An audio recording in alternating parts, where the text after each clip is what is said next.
시편 69편 13절에서 20절까지 말씀 찾으신 줄 알고 우리 저와 함께 교독하도록 하겠습니다.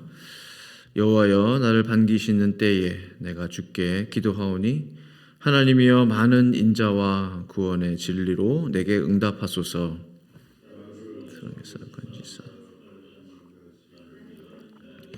깊은 물에서 건지소서. 큰 물이 나를 휩쓸거나 깊음이 나를 삼키지 못하게 하시며 웅덩이가 내 위에 덮쳐 그것에 입을 닫지 못하게 하소서. 여호와여, 주의 인자하심이 선하시오 내게 응답하시며 주의 많은 은혜를 따라 내게로 돌이키소서. 주의 얼굴을 주의 종에게서 숨기지 마소서. 내가 환난 중에 있사오니 속히 내게 응답하소서.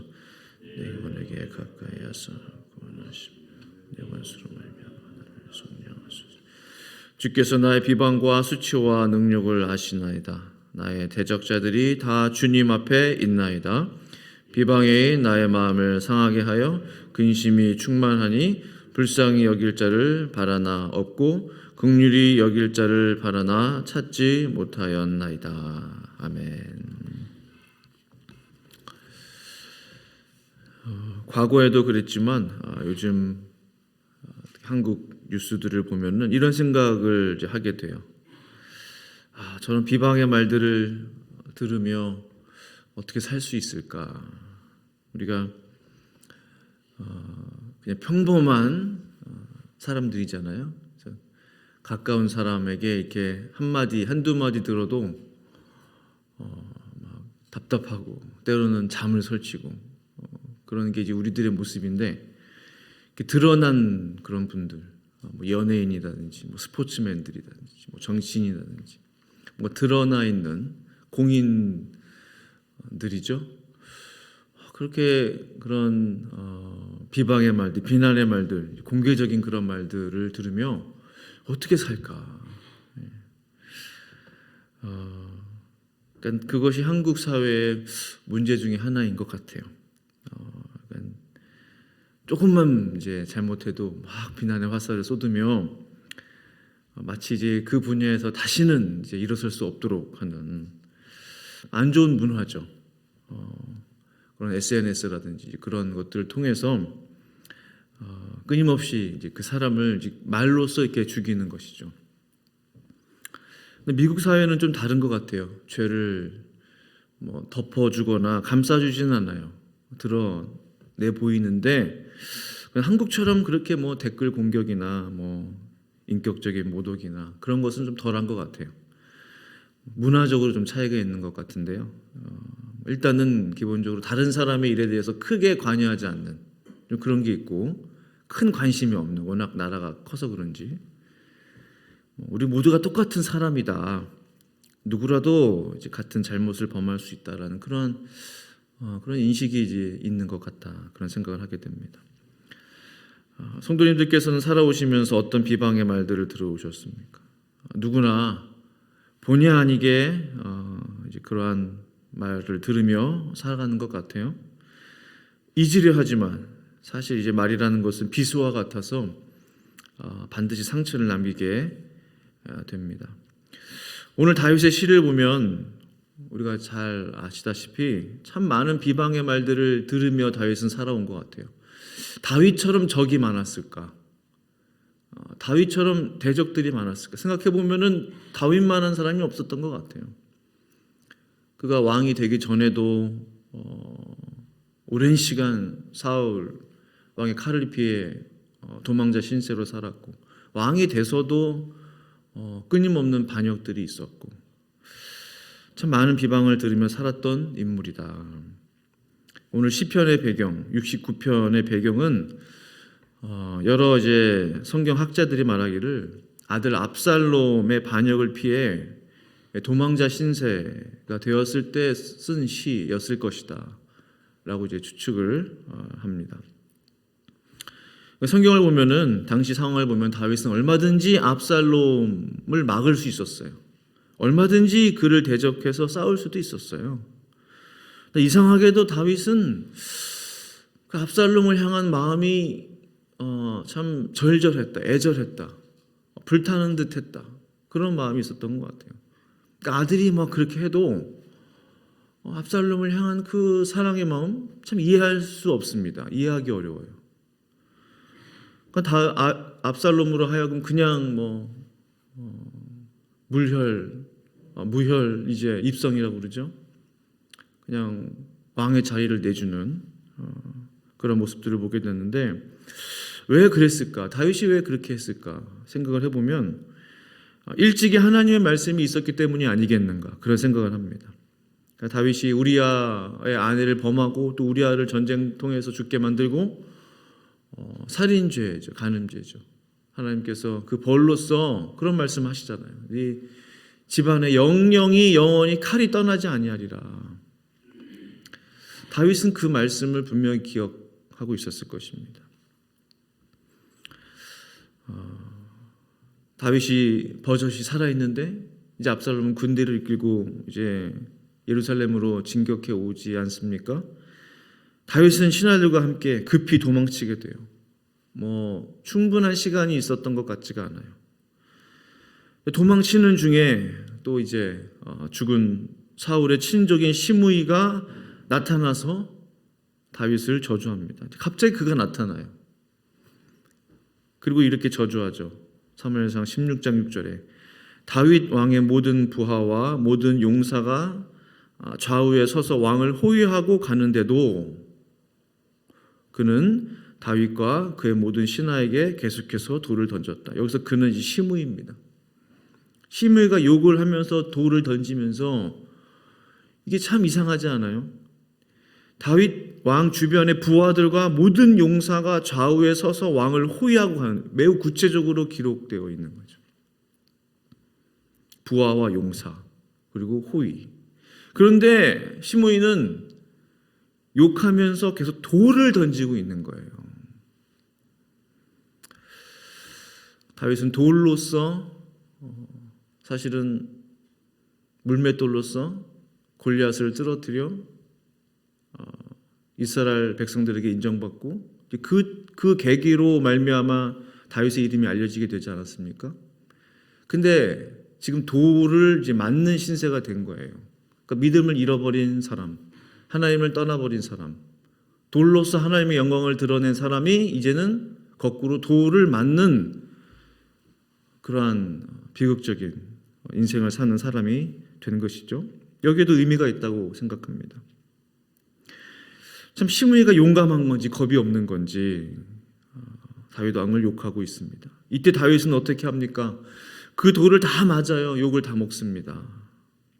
시므이가 이렇게 욕해요. 이 피비린내 나는 자야. 세모역은 이제 그렇게 해석하고 있어요. 가버려라 이 살인자야. 네가 사울의 집안 사람들을 다 죽이고 그의 나라를 차지했으니 이제 주님께서 그 핏값을 너에게 갚으시는 것이다. 이제 내 아들 압살롬이 왕이 될 것이다. 사실 그 이유 때문에 다윗이 도망자 신세가 된 게 아닌데, 개역 한글 성경에 이렇게 표현합니다. 아마 이게 더 익숙하실 텐데요. 비루한 자여 가거라. 그래서 비루한 자라는 표현했는데, 비루하다는 말은 너절하다, 더럽다, 추잡하다, 아무짝에도 쓸모없다.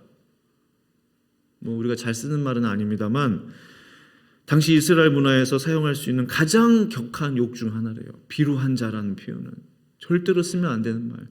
심히 왕에게 지금 그 말을 쓴다는 것은 시므이가 할 수 있는 모든 것을 저주를 퍼붓는 것이죠. 다윗을 따라오면서 내내 그 저주를 퍼붓고 있는 것입니다. 다윗의 용사들은 너무나 화가 나서 왕이시여 제가 가서 당장 시므이의 목을 베겠습니다. 다윗은 그것을 허락하지 않습니다. 이런 말을 하죠. 하나님께서 명령하신 것이니 나를 저주하도록 내버려 두라. 다윗은요, 남들이 자신을 욕하고 비난하는 것도 하나님께서 허락하셨기 때문에 가능하다라고 생각했던 것입니다. 그렇게 생각을 하면은 좀 상처가 덜할 것 같죠. 하나님이 허락하셨기 때문에, 하나님이 허락하신 사람이다. 그 비난도 그 비방도 그 사람이 그 자리에 있는 것도 하나님의 허락이 있는 것이다. 사실은 다윗의 인생길에 이 시므이가 있었기 때문에 어쩌면 그가 더 하나님 앞에 기도하게 됐고 또 하나님 앞에 마음을 담은 그 시편을 기록할 수 있었던 것이 아닌가. 그러니까 은혜도 하나님으로부터, 저주도 하나님으로부터, 하나님 앞에서 우리가 코람데오 하지 않습니까? 코람데오는 하나님 앞에서잖아요. 하나님 앞에서. 하나님 앞에서 복만 받는 것이냐? 아니죠. 하나님 앞에서 매도 맞는 것이죠. 하나님 앞에서 혼도 나는 것이죠. 그러다가 하나님의 은혜도 받는 것이죠. 그것이 코람데오 아닙니까? 다윗 자신이 잘못해서 맞는 매라는 것을 다윗은 분명히 알고 있었어요. 아, 지금은 내가 이 코람데오 하나님 앞에서 저주를 받는 때구나. 욕을 먹는 상황이구나. 그래서 같은 장 69편 5절은 이렇게 말씀하죠. 이렇게 고백하죠. 하나님이여 주는 나의 우매함을 아시오니, 다윗이 스스로 인정하는 거예요. 나의 죄가 주 앞에서 숨김이 없나이다. 아, 내 죄 때문에, 내 우매함 때문에 이런 일이 벌어지고 있구나. 내가 지금은 하나님 앞에서 혼나는 중이다. 다윗의 고백인 것입니다. 그러나 다윗의 마음이 어찌 평안하겠어요. 속은 이제 썩어 문드러지는 거죠. 다윗도 사람인데. 그의 솔직한 고백이 이제 14절이죠. 나를 수렁에서 건지사 빠지지 말게 하시고. 고난 중에 있지만 사실 고난이기보다는 이제 하나님 앞에서 혼나는 중이죠. 나를 이 수렁에서 건지사 빠지지 말게 하소서. 나를 미워하는 자에게서와 깊은 물에서 나를 건지소서. 하나님의 구원을 외치는 것입니다. 이것이 우리 믿는 자들의 특권이죠. 하나님 자녀들의 은혜죠. 하나님 앞에서 은혜도 구하고 복도 받고 때로는 혼도 나지만 매도 맞지만 그러나 다시 하나님 앞에 하나님 나를 구원하소서, 하나님 나를 살려주소서, 하나님 나를 도와주소서라고 기도할 수 있는 그런 특권이 우리 가운데 있는 거예요. 다윗의 솔직한 고백입니다. 하나님, 제가 들은 비방과 수치와 능력을 주님께서는 아십니다. 19절. 주께서 나의 비방과 수치와 능력을 아시나이다. 나의 대적자들이 다 주님 앞에 있나이다. 다윗만 하나님 앞에서 지금 믿는 게 아니고 다윗을 대적하는 자들도 하나님 앞에 있사오니 하나님께서 하나님의 뜻대로 그들도 심판하여 주시옵소서. 그들이 마음대로 마음껏 다윗을 욕할 수 있습니까? 그럴 수 없죠. 그들에게도 잘못이 있는 것이죠.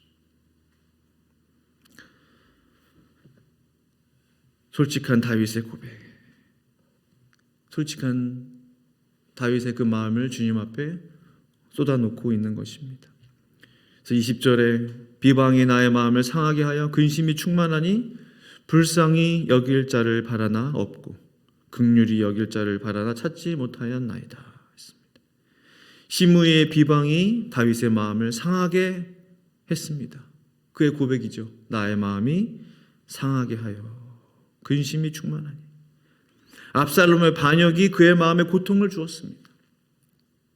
그리고 그의 마음에 근심으로 가득 차 있는 것이죠. 기도할 때 그럴 때 있습니다. 기도하는데 답답해서 그냥 근심만 가득 차요. 기도가 안 나옵니다. 이제 이게 터져야 되는데 기도가 터지면 기도가 나와요. 근데 그러기 전까지는 음식 잘못 먹으면 소화 안 돼서 꾹 막힌 것처럼 이게 영적으로도 이렇게 막히는 게 있거든요. 그럼 답답할 때가 있어요. 그런 경험 있으시죠? 근데 조금씩 은혜가 임하면 이제 그게 터지기 시작하죠. 이제 입술을 열어 기도가 나오기 시작하면서 그 다음부터는 이제 기도가 나오면서 마음의 평안을 주시는 거예요. 그 누구도 다윗의 마음을 이해하는 사람은 없었어요. 그 누구도 다윗의 이 상황을 위로해 줄 수 있는 사람도 없었습니다.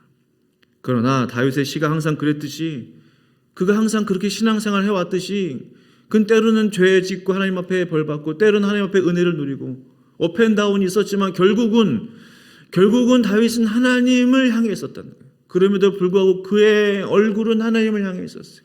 그의 결론은 하나님 나를 구원하여 주소서. 그게 다윗의 항상 결론이었어요. 69편 29절 30절 이렇게 고백하죠. 다윗이. 오늘 나는 가난하고 슬프오니, 다윗의 고백. 하나님이여 주의 구원으로 나를 높이소서. 하나님, 제 마음은 가난합니다. 제 마음은 슬픕니다. 그러나 하나님이여 나를 구원하여 주소서. 나를 높여 주소서. 30절 내가 노래로 하나님의 이름을 찬송하며 감사함으로 하나님을 위대하시다 하리. 그의 기도가 바뀌었습니다. 자신의 모습을 바라보지 않고 현실을 직시하지 않고 이제 내가 하나님을 찬양하며 하나님을 감사하겠습니다. 하나님을 위대하시다 내가 고백하겠습니다. 노래하겠습니다. 그렇습니다. 답답한 심경으로 슬픈 마음으로 주님 앞에 나아왔지만 기도하다 보면 어느새 마음에 임하는 하나님의 평안과 위로와 은혜와 말씀들, 그 모든 상황 속에서 다윗은 하나님을 찬양하며 하나님 앞에 감사하는 그런 기도자로 바뀌게 되는 것을 보게 됩니다. 사랑하는 성도 여러분, 오늘 내가 안고 있는 답답한 마음들은 무엇입니까? 내가 들은 말들은 또한 무엇입니까? 고민들은 무엇이며 염려는 무엇입니까? 그 무엇이든지 간에 다윗처럼 주님 앞에 쏟아놓기를 원합니다. 그러다 보면 나의 기도는 어느새 찬양으로 바뀔 것입니다. 하나님께서 다윗을 구원해 주셨듯이, 그의 기도처럼 수렁에서 건져 주셨듯이, 깊은 물에서 구원하여 주셨듯이, 폭풍우 가운데서 그를 건져 주셨듯이 하나님의 구원의 역사는 저와 성도님들의 삶 가운데에도 동일하게 일어나게 될 줄로 믿습니다. 내 모습은 없고 오직 하나님만이 영광 받으시는 저와 성도님들의 삶 될 수 있기를 간절히 축원합니다. 기도하시겠습니다. 하나님 아버지, 감사합니다. 성경의 인물들 가운데 다윗처럼 대적들이 많았던 인물이 있었을까요? 다윗은 정말로 그를 해하려 하는 사람들이 많았습니다. 그의 삶에 숱한 어려움들과 고난들과 역경들이 있었습니다. 그때마다 다윗은 그의 마음을 주님 앞에 솔직히 고백하고 쏟아놓았습니다. 그러나 결국 그의 기도는 바뀌게 되었고, 하나님을 찬양하는 기도로, 하나님께 감사하는 기도로, 영광을 돌리는 기도로 바뀌었습니다. 그 기도대로 하나님은 다윗을 구원해 주셨고 다시 회복시켜 주셨고 다시 살려 주셨음을 믿습니다. 그 은혜가 이 새벽에 주님 앞에 나온 당신의 귀한 백성들 머리 위에 임할 수 있기를 간절히 기도하며 예수님의 이름으로 간절히 기도합니다. 아멘.